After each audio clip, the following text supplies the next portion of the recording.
اعوذ باللہ من الشیطان الرجیم بسم اللہ الرحمن الرحیم والذین معه اشداء علی الکفار رحماء بینہم صدق اللہ العظیم وصدق رسولہ النبی الکریم ونحن علی ذلک لمن الشاہدین والشاکرین والحمد للہ رب العالمین صلی اللہ علیہ وآلہ وسلم۔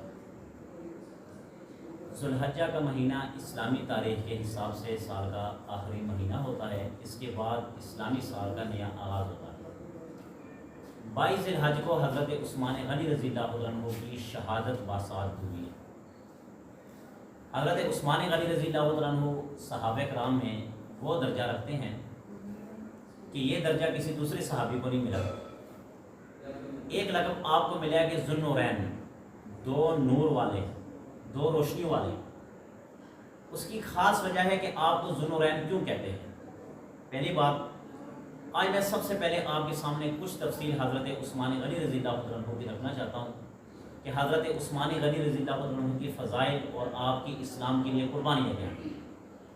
جب آپ کے سامنے نبی کریم صلی اللہ علیہ وآلہ وسلم کا پیغام پہنچا کہ نبی کریم صلی اللہ علیہ وآلہ وسلم آخری نبی ہے اور آپ علیہ السلام پر ہی ختم نبوت، آپ پر نبوت ختم ہے، آپ کے بعد کوئی نبی نہیں ہے، تو حضرت عثمان غنی رضی اللہ عنہ نے دل میں فیصلہ کر لیا کہ بس اب لا الہ الا اللہ محمد رسول اللہ میں نے کلمہ پڑھ لیا، اب میں اسے ہٹنے والا پھرنے والا نہیں ہوں۔ اور آپ کو کئی مسائل سے، کئی پریشانیوں سے اسلام کے لیے گزرنا پڑا، مگر آپ گزر گئے، مگر آپ اسلام سے پیچھے نہیں گئے۔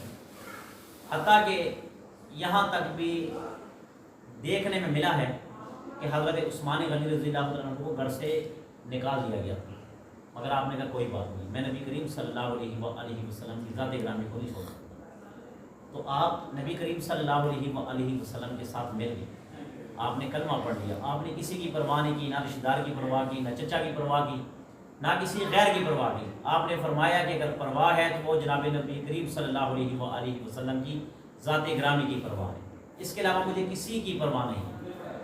آپ اسلام میں آئے، آپ نے کلمہ پڑھ لیا۔ جب کلمہ پڑھ لیا تو قرآن مجید فرقان حمید آپ اٹھا کر دیکھیں، والذین معہ اشداء علی الکفار رحماء بینہم۔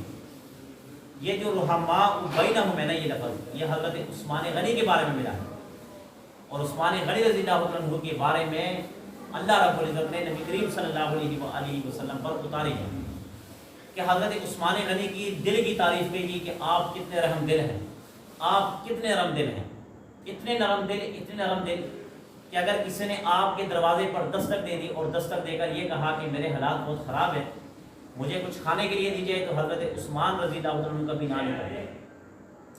ایک دن جناب نبی کریم صلی اللہ علیہ وآلہ وسلم کے پاس ایک سائل آئے اور کہا یا رسول اللہ مجھے اس طرح میرے حالات کچھ خراب ہیں، تو مجھے کچھ چاہیے تاکہ میرے حالات ٹھیک ہو جائیں۔ آپ نے فرمایا جاؤ عثمان کے گھر چلے جاؤ، عثمان سے کہہ دینا، عثمان آپ کو دے دے گا۔ تو یہ جو سائل تھا جیسے حضرت عثمان کے دروازے پر پہنچا، دروازے کو دستک دینے لگے، تو آپ پہلے رک گئے۔ جب آپ رک گئے، آپ نے کہا صبر کریں۔ اندر میاں بیوی کی آپس میں لڑائی چل رہی تھی، حضرت عثمان کی اور حضرت عثمان کی بیوی کی آپس میں لڑائی چل رہی تھی۔ وہ لڑائی یہ تھی کہ حضرت عثمان اپنی بیوی کو یہ فرما رہے تھے کہ آپ نے چراغ میں تیل زیادہ کیوں استعمال کیا، چراغ میں تیل کیوں زیادہ استعمال کیا، آپ کو نہیں استعمال کرنا چاہیے، اتنے سے گزارا ہوتا ہے تو آپ کو اتنے استعمال کرنا چاہیے، آپ نے زیادہ استعمال کر لیا۔ تو یہ سائل جو ہے نا، اس کے ذہن میں ایک بات دوڑی، اس نے کہا کہ اچھا اللہ کے نبی نے بھیجا اس کے پاس کہ جا کر اس سے کچھ پیسے وغیرہ لے لو، یہ تو خود تیل کے لیے لڑ رہی ہے، مجھے کیا دے گا، ان کی آپس میں چراغ کے تیل پر لڑائی ہو رہی ہے، یہ مجھے کیا کھانے کو نہیں دے گا۔ مگر جب واپس پلٹ کر جانے لگا تو اس کے دل میں خیال آیا کہ اللہ کے نبی جو بات فرماتے ہیں وہ سچ ہوتی ہے، وہ حق ہوتی ہے، اس میں کبھی شک و شبہ نہیں ہوتی۔ تو اگر اللہ کے نبی نے ان کے گھر میں بھیجا ہے تو ظاہر بات ہے کوئی نہ کوئی چیز ہوگی، کوئی بات ہوگی جس کی وجہ سے بھیجا۔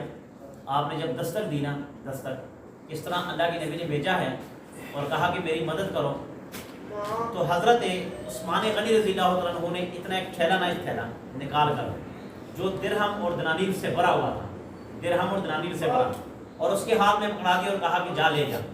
وہ بندہ بڑا حیران ہوا کہ اچھا مجھے ایک بات بتائیے، وہ بات یہ ہے کہ آپ تو اندر چراغ میں تیل زیادہ ڈالنے کی وجہ سے آپس میں لڑ رہے تھے، اور مجھے اتنا بڑا تھیلا دے دیا. تو حضرت عثمان غنی رضی اللہ عنہ نے ایک تاریخی جملہ ارشاد فرمایا. وہ تاریخی جملہ یہ تھا، آپ نے فرمایا کہ یہ جو میں نے پیسے دیے نا، یہ میں نے آخرت کی تیاری کے لیے دیے اور اللہ کی رضا کے لیے میں نے دیے. ٹھیک ہے، یہ جو میں نے آپ کو پیسے دیے یہ اللہ کی رضا کے لیے دیے، اور یہ آگے جا کر سٹاک ہو جائے گی، اس کا مجھے فائدہ ملے گا. مگر یہ تیرے پر جو ہماری لڑائی ہو رہی ہے ہماری ذات کے لیے ہو رہی ہے، یعنی کہ اس تیل میں ہماری ذات کے لیے خرچ ہو رہا ہے. اب مثال کے طور پر میں 40-50 ہزار روپے خرچ کرتا ہوں، یہ میری ذات کے لیے خرچ ہو رہا ہے، ذات کے لیے. اور اگر میں 40-50 ہزار کسی غریب کو دیتا ہوں تو یہ غریب کی ذات پر خرچ ہو رہا ہے. تو جو اپنی ذات پر خرچ کرو گے آخرت میں اس کا صلہ نہیں ہوتا، مگر جو کسی غریب کو، کسی مسکین کو، کسی یتیم کو دو گے تو وہ اس کا کیا ہوتا ہے، آگے صلہ مل جاتا ہے. تو حضرت عثمان غنی رضی اللہ عنہ کی یہ فضائل، باقی انشاءاللہ کل آپ کے سامنے اور بھی مزید بیان کریں گے. اللہ سے دعا ہے کہ اللہ تعالی ہمیں ان کے نقش قدم پر چلنے